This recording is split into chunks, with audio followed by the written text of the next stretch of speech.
बांग्लादेश की सियासत में बड़ा उलटफेर हुआ है। 13वें संसदीय चुनाव में बांग्लादेश नेशनलिस्ट पार्टी बीएनपी प्रचंड बहुमत के साथ सत्ता में वापसी की ओर है और तारिक रहमान देश के अगले प्रधानमंत्री बनने जा रहे हैं। चुनाव नतीजों के तुरंत बाद भारत के प्रधानमंत्री नरेंद्र मोदी ने फोन करके तारिक रहमान को जीत की बधाई दी है। ये एक ऐसा कूटनीतिक संकेत है जिसने ढाका से दिल्ली तक हलचल तेज कर दी है।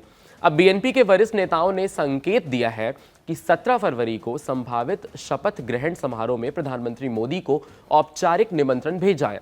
सवाल यह है कि क्या यह सिर्फ शिष्टाचार होगा या दक्षिण एशिया की राजनीति में नए अध्याय की शुरुआत होने वाली है। आपको बता दें कि बीते दिन हुए बांग्लादेश के आंदोलनों में शामिल कई राजनीतिक दल जो युवाओं के उस वक्त आंदोलन में जुड़े हुए थे, उन्हें इस बार बांग्लादेश की आवाम ने ठुकरा दिया है और कहीं ना कहीं ये बताता है कि अब बांग्लादेश में कट्टरपंथियों को वहां के लोगों ने सिरे से खारिज कर दिया है। बात करें अगर बीएनपी के पुराने इतिहास की, तो खालिदा जिया के समय भारत से इतने अच्छे रिश्ते नहीं थे, लेकिन कहीं ना कहीं अब तारिक रहमान के आने से बांग्लादेश और भारत के रिश्तों में एक नई शुरुआत देखने को मिल सकती है।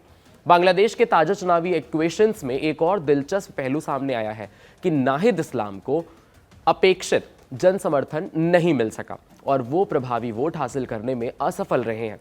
चुनाव से पहले युवा वर्ग के नेतृत्व में भ्रष्टाचार, बेरोजगारी और शासन से जुड़े मुद्दों पर बड़े पैमाने पर विरोध प्रदर्शन हुए थे।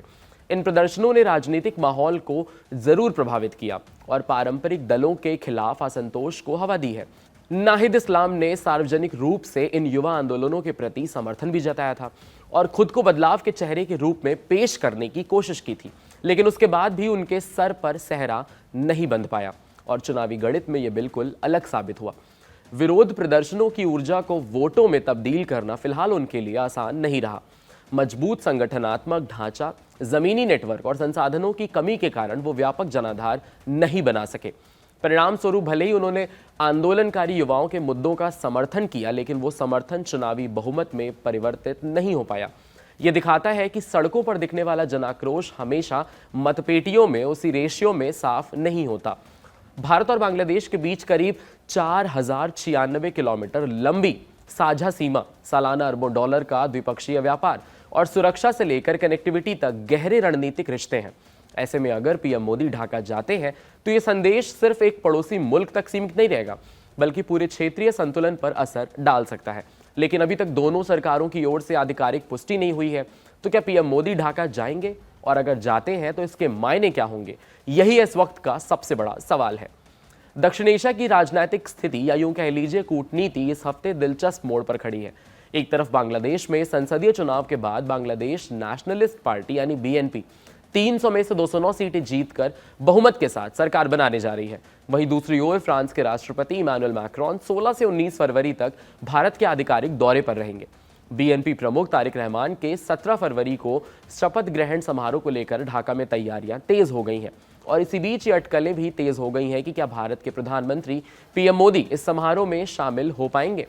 चुनावी नतीजों के बाद पीएम मोदी ने फोन करके तारिक रहमान को बधाई दी थी और बीएनपी नेताओं ने संकेत दिया है कि उन्हें औपचारिक निमंत्रण भेजा तो गया है, लेकिन क्या व्यस्ततम अंतर्राष्ट्रीय कार्यक्रम इस यात्रा में बाधा बन सकता है।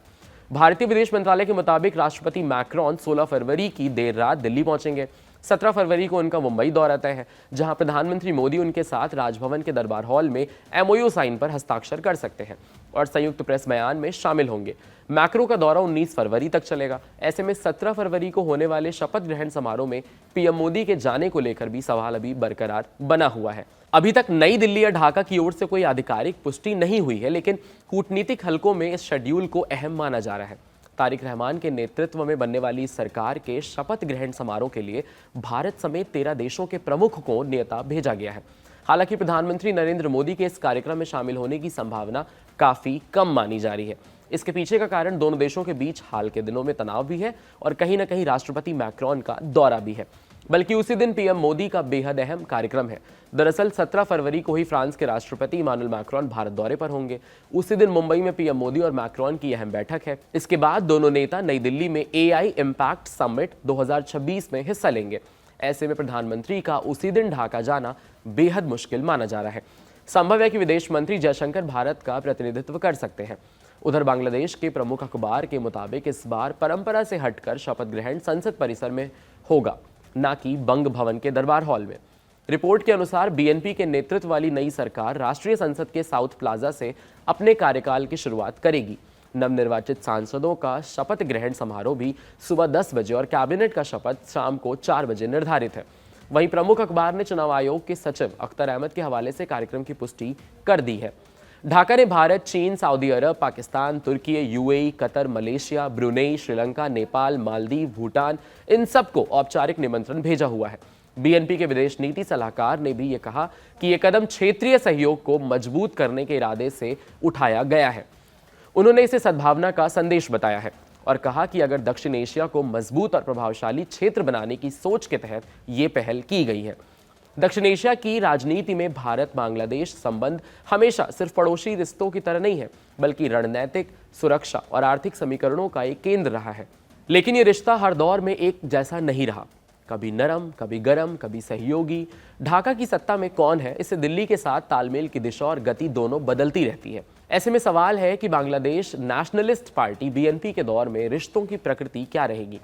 शेख हसीना के कार्यकाल में क्या बड़े बदलाव और उपलब्धियां सामने आई थी और इसमें क्या बदलाव अभी नई सरकार में हो सकता है। बीएनपी, जिसकी स्थापना जियाउर रहमान ने की थी, पारंपरिक रूप से राष्ट्रवादी और भारत के प्रति कंपैरेटिवली सख्त रुख रखने वाली पार्टी मानी जाती है। 1991 से 96 और 2001 से 2006 के उसके शासनकाल में भारत बांग्लादेश संबंधों में कई उतार चढ़ाव देखने को मिला है। सबसे बड़ा मुद्दा था सुरक्षा और सीमा पार का। भारत लंबे समय तक ये आरोप लगाता रहा कि पूर्वोत्तर भारत के उग्रवादी संगठनों को बांग्लादेश की जमीन पर शरण दी गई है। इसके अलावा इलीगल इमिग्रेशन और सीमा पर तनाव भी प्रमुख विवाद रहा है। हालांकि इस दौरे में पूरी तरह टकराव की स्थिति नहीं थी। 1996 में गंगा बंटवारा समझौते की दिशा में बातचीत का माहौल बना, जो आवामी लीग सरकार के दौरान साइन हुआ है। व्यापार सीमित था लेकिन जारी रहा। द्विपक्षीय व्यापार का स्तर कम था और कनेक्टिविटी प्रोजेक्ट्स में बड़ी डेवलपमेंट नहीं देखी गई। कुल मिलाकर बीएनपी के दौर में संबंध कार्यात्मक लेकिन सीमित रहे हैं। जहां बातचीत जारी थी पर रणनीतिक विकास और विश्वास की कमी महसूस की जाती थी। 2009 में सत्ता में वापसी के बाद अवामी लीग की नेता शेख हसीना ने भारत के साथ संबंधों को नई दिशा दी। ये दौर भारत बांग्लादेश के रिश्तों के गोल्डन फेज के रूप में देखा जाता है।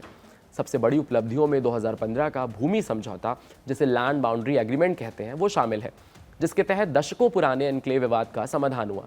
इसके सीमा प्रबंधन और मानवीय मुद्दों का भी स्थायी हल निकला है। सुरक्षा सहयोग में भी अभूतपूर्व प्रगति हुई है। बांग्लादेश ने भारत विरोधी उग्रवादी तत्वों पर सख्त कार्रवाई की है।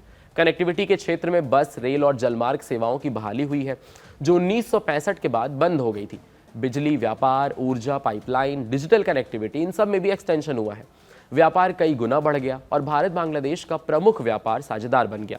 रक्षा सहयोग और बुनियादी ढांचा प्रोजेक्ट्स में भी भारत की सक्रिय भागीदारी रही है। जहां बीएनपी के दौर में रिश्ते सतर्क और सीमित थे, वहीं शेख हसीना के दौर में रणनीतिक भरोसा, कनेक्टिविटी और आर्थिक साझेदारी ने नई ऊंचाइयों को छुआ है। अब सवाल है कि अगर सत्ता फिर बदले तो क्या समीकरण बदलेंगे? और सबसे बड़ा सवाल अभी के लिए फिलहाल यही है।